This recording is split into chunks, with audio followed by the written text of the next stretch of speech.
কিছুদিন ধরে চট্টগ্রাম ওয়াসা কার্যালয়ে বিক্ষোভ করছেন বৈষম্য বিরোধী সাধারণ নাগরিক সমাজের ব্যানারে একটি সংগঠন। ঘেরাও করা হয় ওয়াসা ভবন। দাবি, বর্তমান ব্যবস্থাপনা পরিচালকের পদত্যাগ সহ বিভিন্ন অনিয়ম দুর্নীতি তদন্তের মাধ্যমে বিচারের আওতায় আনা। অনিয়ম দুর্নীতি ও বিক্ষোভের খবর সংবাদ মাধ্যমে প্রচারিত হলে বিষয়টি স্থানীয় সরকার বিভাগের নজরে আসে। গঠন করা হয় ৩ সদস্যের তদন্ত টিম। স্থানীয় সরকার বিভাগের মহাপরিচালকের নেতৃত্বে গঠিত টিম শনিবার অভিযোগ তদন্তে চট্টগ্রাম ওয়াসায় আসেন। কথা বলেন কর্মকর্তা কর্মচারী সহ সংশ্লিষ্টদের সাথে। এ সময় তদন্ত দলের প্রধান বলেন, বিভিন্ন প্রকল্পের অনিয়ম দুর্নীতি, আর্থিক কেলেঙ্কারি নিয়ে ওঠা অভিযোগ তারা খতিয়ে দেখছেন।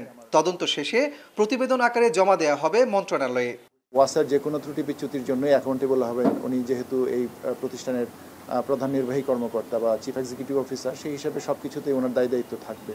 কাজে আমরা ওয়াসার সামগ্রিক বিষয়গুলো যেমন দেখছি, তেমনি ওনার নামে ওনার বিরুদ্ধে যদি সুনির্দিষ্ট কোনো অভিযোগ থাকে সেগুলো দেখছি।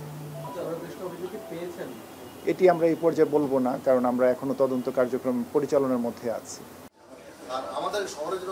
এদিকে ওয়াসার ব্যবস্থাপনা পরিচালক ফজলুল্লাহর দাবি, তার বিরুদ্ধে ওঠা অভিযোগ ভিত্তিহীন। অনৈতিক সুবিধা না পেয়ে একটি পক্ষ তার বিরুদ্ধে প্রোপাগান্ডা ছড়াচ্ছে। আমি তো ওন করে কাজ করছি জনগণকে। যেখানে 12 কোটি লিটার পানি সরবরাহ করতো, সেখান থেকে আমি 56 কোটি লিটার উঠেছি। মানে 120 মিলিয়ন লিটার পার ডে, সেটা 560 মিলিয়ন লিটার পার ডে। আমার বিরুদ্ধে একটাও দেখবেন এলিগেশন নাই। মুখে বলতেছে আমার পদত্যাগ, কিন্তু এখানে 17টা দাবি দিচ্ছে, একটা দাবি আমার বিরুদ্ধে আছে কিনা দেখেন আপনারা, স্পেসিফিক আমার বিরুদ্ধে। 2011 সালে দায়িত্ব নেয়ার পর চট্টগ্রাম ওয়াসার বর্তমান এমডি পানি সরবরাহে প্রায় 12,000 কোটি টাকা ব্যয়ে 4টি প্রকল্প বাস্তবায়ন করে। এছাড়া পয় নিষ্কাশন ব্যবস্থা গড়ে তুলতে 2018 সাল থেকে প্রায় 4,000 কোটি টাকা ব্যয়ে একটি প্রকল্প বাস্তবায়ন করছে সংস্থাটি। 5 বছরে এ কাজের অগ্রগতি মাত্র 30%।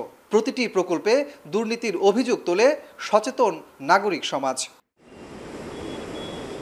এছাড়া প্রয়োজন মতো পানি না পাওয়া, পানিতে লবণাক্ততা ও সিস্টেম লস সহ ওয়াসার বিরুদ্ধে নানা অভিযোগ দীর্ঘদিনের। কাজী মাহফুজ, এখন, চট্টগ্রাম। সানবিট সব দিবে সামাল। সানবিট ম্যাজিক প্রেস ডিশওয়াশিং এর মাথা ঘোরানো সলিউশন।